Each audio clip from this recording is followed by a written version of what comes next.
Hello everyone, welcome back to Alf's Little Craftery. It's great to have you here. Today I'm going to show you how to make these cute little tags using only stamps and a bit of distress ink. So this is what I've done. Isn't that the sweetest thing? The great thing is they've already got the ties. If you want to keep these ties, they're reinforced, really easy to make, so you can go from this to this in just a few minutes. Quick and easy. Nice little tags, ephemera to make, to put in your junk journals or to give to people as a little card. You can write on the back of it, leave it blank here. So let's get started. Pretty easy, like I said. Just all you need is some distress ink. I'm also going to use some archival ink, and I'm using a date stamp, you don't have to, and one of these brushes just to blend. Pretty straightforward, and then some stamps. So let's get on with it. So this is what I made earlier, and we're going to grunge this one up a little bit. So first thing I'm going to do is I'll just get some plastic to put behind there, and I'm going to use the blending brush and just ink around the edges, just to make it look a little bit older. There we go, so it's already starting to look nice and old. It's pretty simple. Now I do this on plastic, and I'll show you why. You can do it on paper, you can do it on anything really, but there's a reason why I'm doing it on plastic, and I'll show you why in just a moment. All right.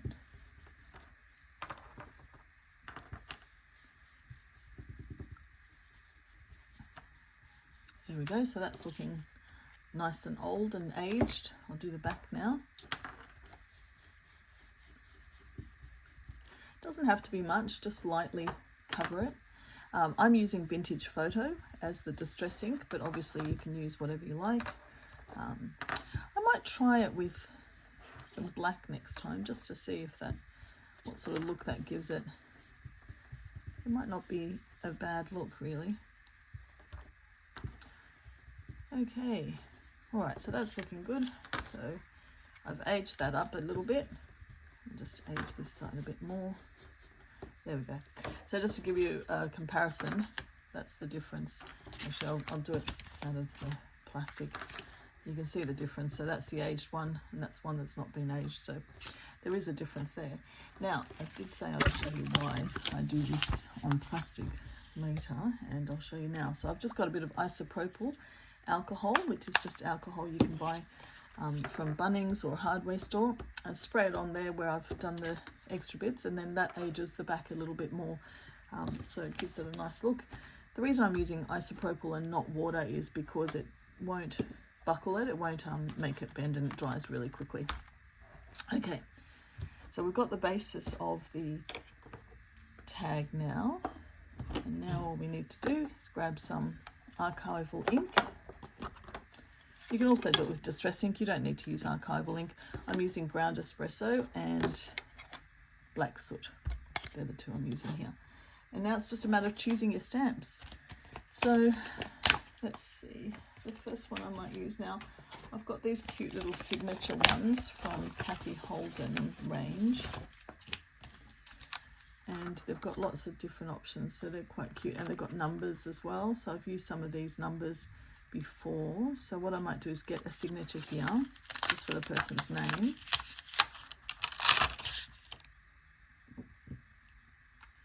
All right, so let's put that on there, and I'll use that in black.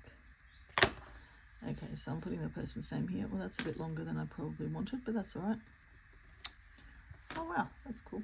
All right, so now where did that little notebook go? I've got a notebook, and what I do with the residue of the stamps is I just put it on the notebook, and I've collected a few pages, as you can see, of stamps that I've made, and I think I'll be able to do something with this, but I just thought I'd show you rather than just do it on scrap paper. At the moment I'm doing it on a notebook to keep track of them all and maybe make some ephemera out of them one day. All right, so that's that one. Let's see. Address. I don't have any small address stamps, so I just wonder. I think I left it blank before. I might leave it blank now. I'll see how I go. Phone number. So I just need some numbers for a phone number, and I think I had one here that looked kind of like an old phone number back in the day when they just used to use 6 numbers, which actually wasn't that long ago. I remember it. So I think back then, even back in the 30s and so, they probably had, oops, upside down. Never mind. Talking and stamping, not a good idea. Back in the 30s, I was saying, they probably had 4 numbers or 3 numbers. Who knows? 30s and 40s. I know they started with 1 number at one point. All right, article. So I just need an article number. So here I might use just a, oh, this looks like a good one for article. So I'm using this one. I'll show you what it looks like. Make sure I got it round the right way this time. Okay. There we go. So that looks like a good article number, and I'm just doubling it up here. So it's just going to be in the bottom as well. There we go. Now the price. So for this one, I used, it said GRN 4.98. I'll use something different for the price today. So I might just use one that says 143, just because it's just something different. I want them to look slightly different, obviously. So the price, I'll put 143, and I'll put the price down the bottom here as well. It's 143. There we go. All right, so it's looking good so far.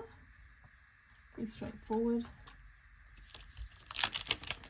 I'll put the stamps back as I go because I end up losing them. All right, now date promise. So I'm going to do some dates, and I'll just find a random date with my stamp. And what I did was I hid the year. So I'll just I actually stuck a piece of paper over it before, but I wonder if here there's a blank here. Doesn't look like there is, so I will have to put a piece of paper over it again. That's all right, I can do that. Okay, so let's do this, and let's use some old card here. All right, so I'm just going to try to get the actual, just the date itself. Let me test this and see what it says. 13th of March, yep. Okay, so I've just got to make sure. Now this was tricky before, and I'm just trying to line it up. There we go, that worked. Okay, now I've got to do the same thing here on this one. Date promised. Oh, so that's the 13th of March, so what we might do is say the 19th of March. Doesn't really matter what days you put on there, really. There we go, 19th of March. That looks good. Okay, so now for work to be done, I just sort of squiggled on it before, but what I've got is some stamps that have some writing on them, so I thought I might be able to use something like that. So it just looks a bit like this. I may just be able to use a part of that. Let's see how we go with it. Right, so I'm just going to stamp half of it and see how that goes. It's easier sometimes to do it this way rather than put it over the top. Is that wide enough? Maybe a bit wider. There we go. All right, now I don't want it to go that long, so what I need to do is actually clean off some of this. So let's clean this off and start again. Okay, if I just rub it off with tissue for now, that should work. I'll just put on my stamp book and see how we go. Okay. Right, so this time I'm going to do it, just mark the bits I want. So it's going to be just the first 3 or 4 lines like that. That's better. Okay, let's see how we go with this.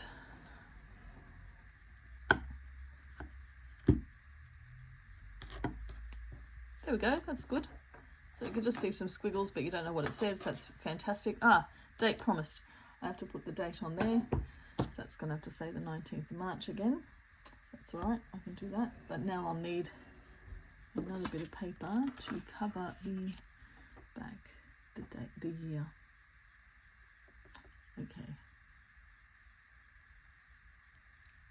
There we go. Close enough. Okay. Right. So we got the, that's pretty good. Yeah. It's a bit bugging me that there's no address. I wonder what I could put on the address.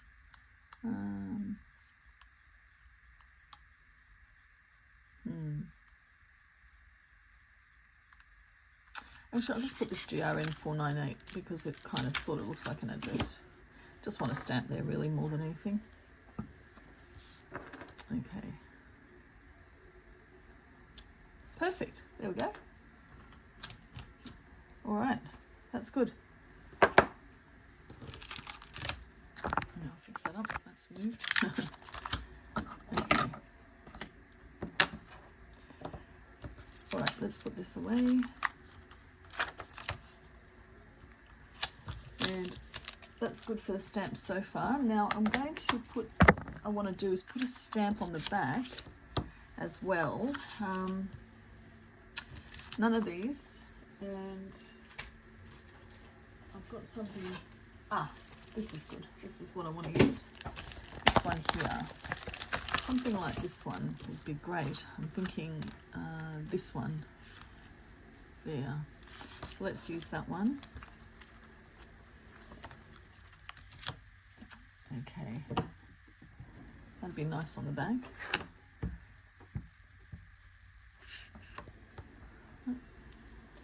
Got ink on myself there. Okay. All right, so is that the right way? Yes. There we go. That looks cool. It's not a bad decision there. Excellent. All right, so that's that one. Put that one away. What else can I put on the back here? I think I'm going to do my signature coffee stains and ink blots. I do those a lot. So I'm going to use some coffee stains with the archival ink, and might make it a bit more pronounced this time. I was using a little bit of an understated one before, but let's use this one. And I might actually sort of have it half coming off the page.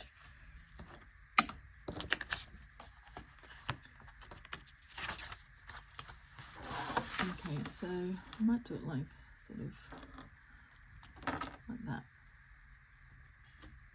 There we go. That looks good. Right, and then I'll just blot it out on here. And maybe a bit there. Excellent. All right. I'm happy with that so far. And what I'm going to do is the ink blots. So this is how quick and easy this is. It's not been very long, and we're pretty much done. I'll just use the ink blots, and I might do them in the ground espresso as well. Last time I did them in black, but I will use ground espresso for this, just to give them a little bit more.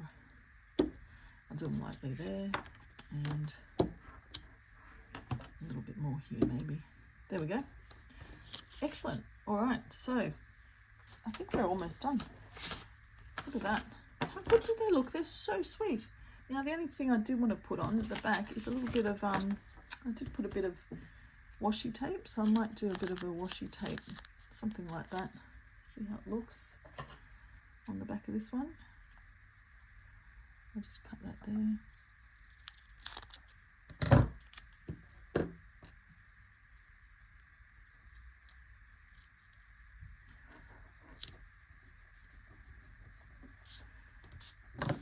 Maybe I should have done the ink stain over the top. Let's see. I could still do it. Another ink stain over the top, actually.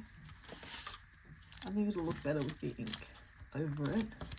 Let's see how it looks. If it doesn't look any good, I'll just get rid of the washi. It's not absolutely necessary. I just thought it would look a little bit different, that's all. See if I can get it right. It's about, yep. It was somewhere here. Let's have a look. It was there.